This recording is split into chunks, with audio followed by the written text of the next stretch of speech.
देखिए बेटा, हमारा टॉपिक चल रहा है अभिव्यक्ति और माध्यम। अध्याय 2 है पत्रकारिता के विविध आयाम।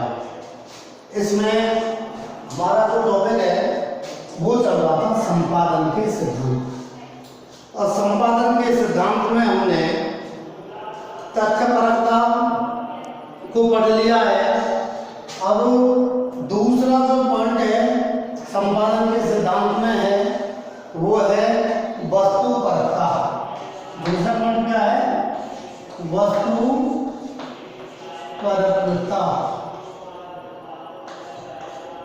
इस वस्तुपरकता को अंग्रेजी में ऑब्जेक्टिविटी कहते हैं।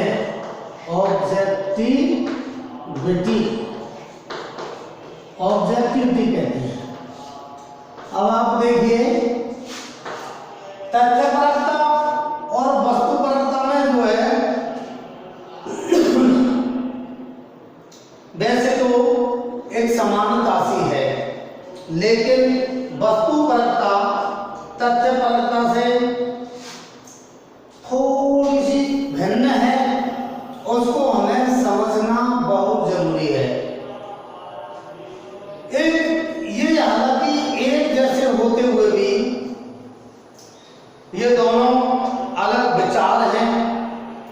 तथ्यपरकता का संबंध जहां तथ्यों से है, अधिक से अधिक तथ्यों से है, वहीं वस्तुपरकता का संबंध इस बात से है कि कोई व्यक्ति तथ्यों को कैसे देखता है। मैं इसके लिए एक उदाहरण देता हूं। जिस प्रकार से धारा 370 है, तो कोई व्यक्ति उस तथ्य को अपने तरीके से यूं देखता है कि यह सही है, कोई व्यक्ति अपने तरीके से यह देखता है कि वह गलत है। विभिन्न व्यक्तियों के विभिन्न विचार। लेकिन वास्तव में पत्रकार को इस बात की आवश्यकता होती है कि वह पूर्वाग्रहों से युक्त न हो, पूर्व धारणा उसके मन में किसी प्रकार की न हो। जिस प्रकार से धारा 370 पर जो है कांग्रेस पार्टी की धारणा तो यह है कि हटनी चाहिए, ये पूर्वाग्रहों से युक्त है इस प्रकार। और बीजेपी की जो है धारणा ये, हमारे देश के ज्यादातर लोगों की धारणा यह है कि हटनी चाहिए। तो अलग अलग धारणा होती है। लेकिन पत्रकार की जिम्मेदारी क्या होती है? पत्रकार की जिम्मेदारी होती है कि वह किसी भी तथ्य को सही ढंग से प्रस्तुत करे। उसके मन के पर्सनल जो विचार हैं या उसके मन की जो धारणाएं हैं या उसके मन के जो पूर्वाग्रह हैं, वो उस पत्रकारिता में आड़े नहीं आने चाहिए। वो उस पत्रकारिता में रोड़ा नहीं बनना चाहिए। फॉर एग्जाम्पल उदाहरण देता हूं।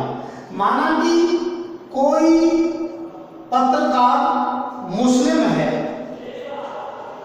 किसी अपराधी ने, मुस्लिम अपराधी ने अपराध किया है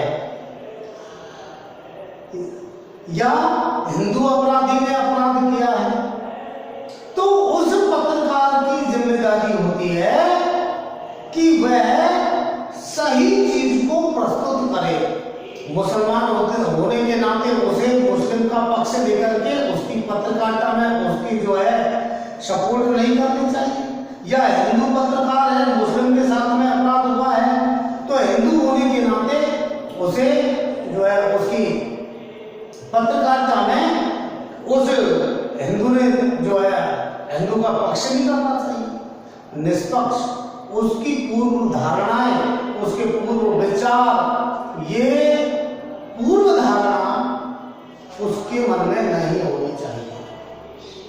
पूर्वाग्रहों का और पूर्व धारणा का मतलब यह है कि कुछ बातें हमारे मन में पहले से ऐसी जमी हुई होती हैं कि अगर कोई बात चाहे वह सत्य है, उसके विरोध में समाचार में आए या उसके विरोध में जो है वो बात उत्पन्न हो, तो पत्रकार अगर इस प्रकार से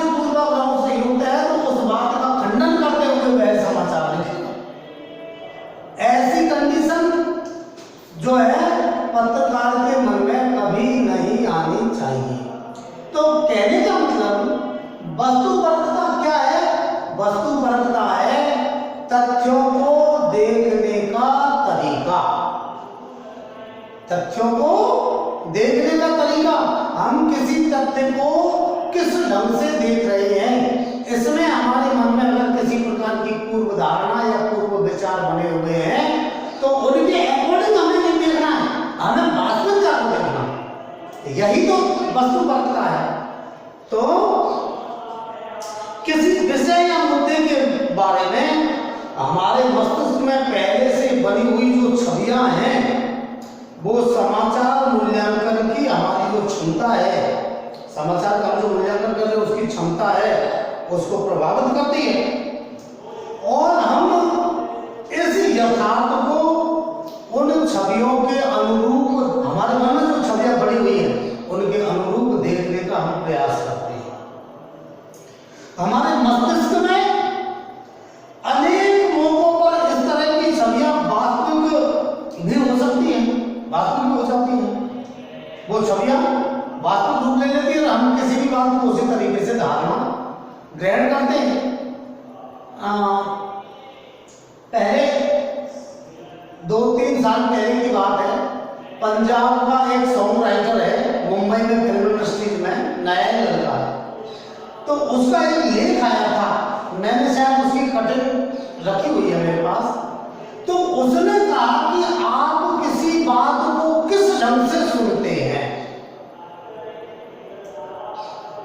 आप किसी भी बात को किस ढंग से सुनते हैं, किस ढंग से समझते हैं। तो ये बात मैं समझता हूं, मैं कहता हूं कि पत्रकारिता के मामले में ये बात उसने बताया, उसके लेख में बताया उसने कि आपके मन में किसी बात के प्रति पूर्व धारणा है, तो आप जो कह रहे हैं, सामने वाला जो कह रहा है उसकी आप जो है पूर्व धारणा के अनुसार अर्थ ग्रहण करेंगे। आपके मन में अगर नेगेटिविटी है तो उसको नेगेटिव तरीके से लेंगे, ज्यादा पॉजिटिविटी है तो उसको पॉजिटिविटी के तरीके से ज्यादा लेंगे, या आपका ध्यान नहीं है तो वो कहने वाला कहेगा आप ध्यान से समझेंगे ही नहीं। तो कहने का मतलब ये है कि तब वस्तुपरकता में भी उस चीज को समझने की और उस चीज को सही रूप में समझने की बहुत आवश्यकता होती है।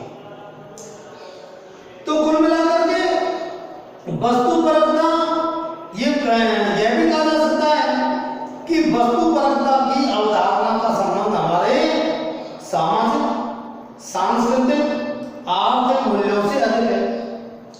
अब कैसे है?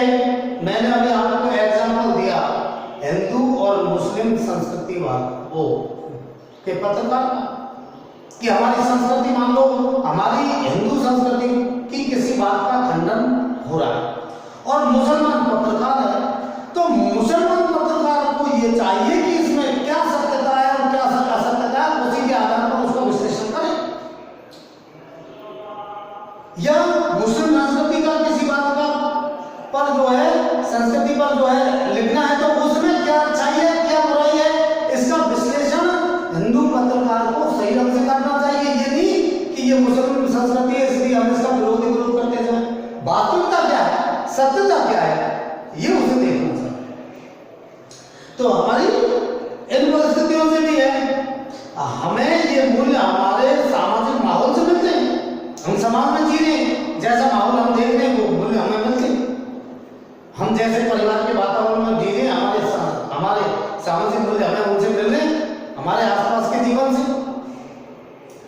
बचपन से ही हम स्कूल में, घर में, सड़क पर चलते हर कदम, हर पल सूचना प्राप्त करते रहते हैं तरह तरह की, और दुनिया भर के स्थानों, लोगों, संस्कृतियों आदि सैकड़ों विषयों के बारे में अपनी एक धारणा या छवि बना लेते हैं।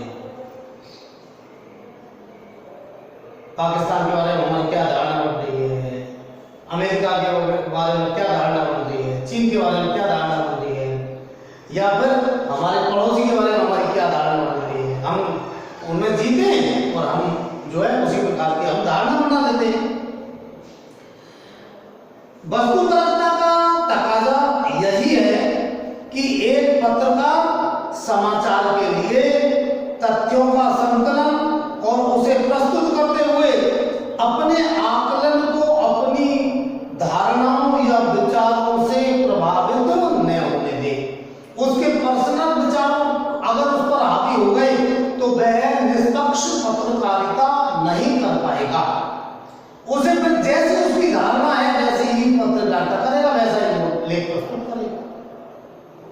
तो उसमें फिर जो है पक्षपात की बू आने लग जाती है। वैसे ये सच है कि यह दुनिया हमेशा सतरंगी बनी रहेगी और विभिन्न प्रकार की बनी रहेगी। इसे देखने के दृष्टिकोण भी अनेक होंगे, हर व्यक्ति अलग अलग तरीके से उसको देखेगा। इसलिए कोई भी समाचार सबके लिए एक साथ वस्तुपरक नहीं हो सकता।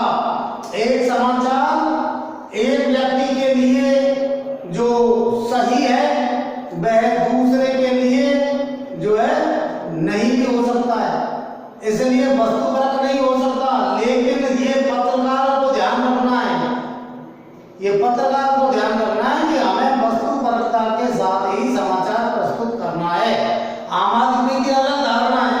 फॉर एग्जाम्पल, आप टीवी पर रोज डिबेट सुनते हैं, अलग अलग जो पार्टियों के लोग हैं उनमें कई बातों पर बहसबाजी चल जाती है, कई बातों पर बहस चलती है। एक उस बात का खंडन कर रहा है, दूसरा उसका समर्थन कर रहा है। इसका मतलब है उनकी जैसी धारणाएं हैं वो अपने अनुसार कर रहे हैं। ये उनकी पार्टियों की बात है या उनके स्वार्थ की बात समझे, लेकिन ये पत्रकार की जिम्मेदारी नहीं है। अगर उसमें कोई कमी दिख रही है तो उसको, और उसमें दिख रही है तो उसको तो सत्यता के आधार पर चलना पड़ता है। वो अगर सत्यता के आधार पर नहीं चलेगा, किसी भी बात को वस्तुपरकता के आधार पर ग्रहण नहीं करेगा, वस्तुपरकता के आधार पर प्रस्तुत नहीं करेगा, तो उसकी उस समाचार की विश्वसनीयता खत्म हो जाएगी।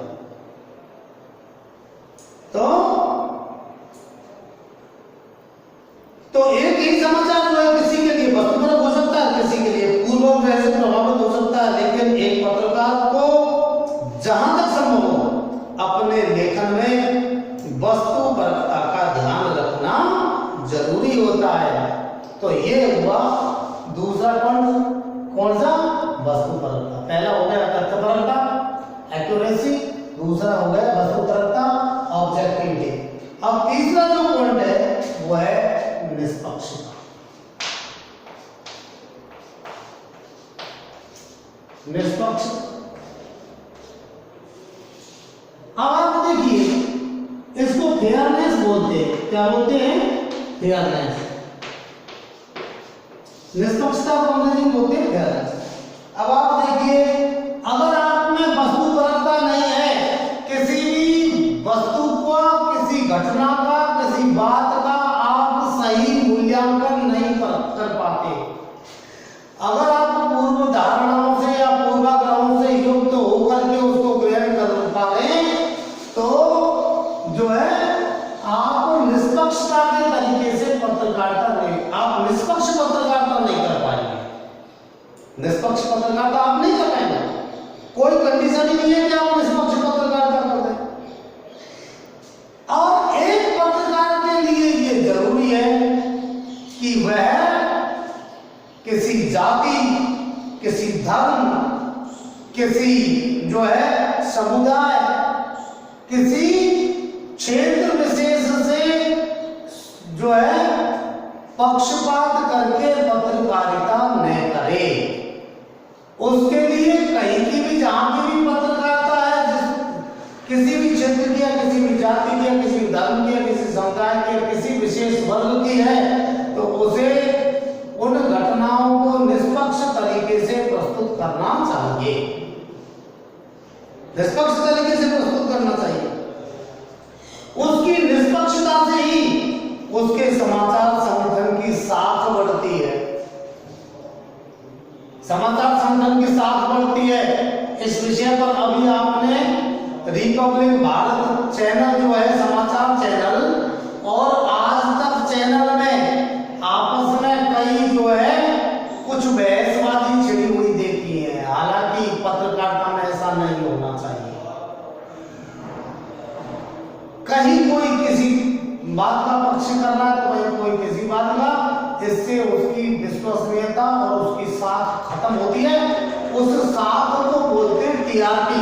टीआरपी बढ़ाने के लिए बहुत से लोग जो है कुछ समाचार पत्र या कुछ न्यूज चैनल से जो है वो इस प्रकार की खबरें छाप देते हैं कि हमारी खबरें काफी ज्यादा फेमस हो जाएंगी, हमारी टीआरपी बढ़ेगी। तो यह साख तभी बनती है जब समाचार संगठन बिना किसी का पक्ष लिए सच्चाई सामने लाते हैं। पत्रकारिता लोकतंत्र का चतुर्थ स्तंभ होता है। लोकतंत्र का चतुर्थ स्तंभ, जैसे ये छत है तो ये 4 खंभों पर टिकी हुई है, 1 2 3 और 4। 4 खंभों पर छत टिकती है, स्तंभ बोलते हैं खंभे को। तो सरकार का के 3 स्तंभ तो क्या होते हैं? विधायिका, न्यायपालिका और कार्यपालिका। विधायिका, न्यायपालिका और कार्यपालिका, ये 3 स्तंभ हो गए। और चौथा स्तंभ होता है पत्रकारिता। ठीक है ना? चौथा स्तंभ होता है, अगर ये कोई काम को नहीं कर रहे तो मीडिया में जो बात उठ जाएगी वो उससे लोगों का ध्यान उसकी ओर आकर्षित होगा और सरकार पर प्रेशर आ जाएगा, उनको वो काम करना पड़ता है। तो इस प्रकार से जो है इसको चतुर्थ स्तंभ कहते हैं। इसकी राष्ट्रीयता और सामाजिक जीवन में अहम भूमिका है पत्रकारिता की। लेकिन निष्पक्षता का अर्थ तटस्थता नहीं है। एक बात ध्यान रखना, एक शब्द तो हो गया निष्पक्षता, एक हो गया तटस्थता। तटस्थता, निष्पक्षता का अर्थ तटस्थता नहीं है। इस बात को अच्छी तरीके से समझ लीजिए। तटस्थता को मैं समझा रहा हूं, एक बार पुनः कह रहा हूं, निष्पक्षता का अर्थ तटस्थता नहीं है। निष्पक्षता का मतलब यह है कि बिना किसी पक्षपात के सत्य को सामने लाना। और तटस्थता का मतलब यह है कि हमें किसी से कोई मतलब नहीं, तटस्थ है, ना इधर ना इधर, हमें कोई मतलब ही नहीं है। जैसे फॉर एग्जाम्पल निष्पक्षता का मतलब, मानो चीन और अमेरिका में या चीन में भारत में जो है युद्ध होता है, तो एक देश तो ऐसा है जिसे कोई से देश से मतलब नहीं है, अपनी मस्ती में मस्त है। ये तो है तटस्थता। ये तो क्या है? तटस्थता। तटस्थ है, कोई से कोई मतलब नहीं, दोनों के प्रति समान व्यवहार है, किसी से कुछ नहीं कहेंगे। एक देश ऐसा है जो जैसे चीन गलती कर रहा है, तो चीन गलती कर रहा है तो उस गलती को कहे, सही को सही कहे, गलत को गलत कहे, वो है निष्पक्ष। वो क्या है? निष्पक्षता है। तो पत्रकार ऐसा नहीं हो सकता कि हमें कोई मतलब नहीं है, कोमर हो हमें कहानी चेरी छोड़ हम हो गए रानी, ऐसा नहीं हो सकता। पत्रकार का मतलब होता है सही को सही और गलत को गलत कहना, ये है निष्पक्ष। ये क्या है? निष्पक्षता है। तो उसे निष्पक्ष होना चाहिए, तटस्थ। तो इसलिए पत्रकारिता सही और गलत, न्याय और अन्याय जैसे मसलों के बीच तटस्थ नहीं हो सकती, बल्कि वह निष्पक्ष होते हुए भी सही और न्याय के साथ होती है। सही और न्याय के साथ होती है। जब हम समाचारों में निष्पक्षता की बात करते हैं तो इसमें न्याय संगत होने का तत्व अधिक अहम होता है। न्याय संगत कि निष्पक्षता न्याय संगत होनी चाहिए। आज मीडिया एक बहुत बड़ी ताकत है। एक ही झटके में वह किसी की इज्जत पर बट्टा लगाने की ताकत रखती है और एक ही इज्जत में किसी की, एक ही झटके में किसी की इज्जत को बनाने की भी ताकत रखती है मीडिया की वजह से रातों रात अभी आपने दिल्ली में फेसबुक पे आया था, दिल्ली में जो है एक व्यक्ति का जो है ढाबा नहीं चल रहा था, और ढाबा नहीं चल रहा था तो एक व्यक्ति ने जो है अपनी फेसबुक पे उसकी स्थिति बयान की और उसके ढाबे में उसकी परिस्थिति के बारे में बताया। दूसरे दिन जो है हजारों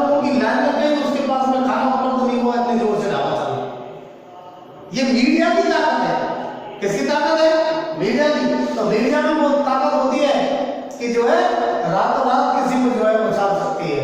आपने ये एक बंगाल के बकायदा थी जिसको जो है अब फिल्म इंडस्ट्री में सिंगर बन गई हो, जो भीख मांगती थी, क्या नाम था उसका, तो वो जो है इस प्रकार से, इसलिए किसी के बारे में समाचार लिखते वक्त इस बात का विशेष ध्यान रखना पड़ता है कि कहीं किसी को अनजाने में ही बिना सुनवाई के फांसी तो पर तो नहीं लटकाया जा सकता है। ऐसा तो नहीं है कि बिना सुनवाई के किसी को फांसी पर लटकाया जा सकता है। मीडिया को भी जो है ये इस बात का ध्यान रखना पड़ता है। तो हालांकि संदेह करना पत्रकार का गुण है, उसे चीजों की तह तक जाने की आदत डालनी चाहिए, किसी भी चीज की तह तक जाने की आदत डालनी चाहिए। एक तरह से देखा जाए तो संदेह और सवाल किसी भी स्थिति में बदलाव के शुरुआती कदम है। अगर संदेह न हो और सवाल न उठाए जाए तो परिवर्तन कठिन हो जाएगा। इस प्रयास में यह ध्यान रखना आवश्यक है कि इससे पत्रकारिता के मूल्य न प्रभावित हो, पत्रकारिता के मूल्य प्रभावित नहीं हो गए, जो है निष्पक्ष तरीके से ही हर चीज को प्रस्तुत करे।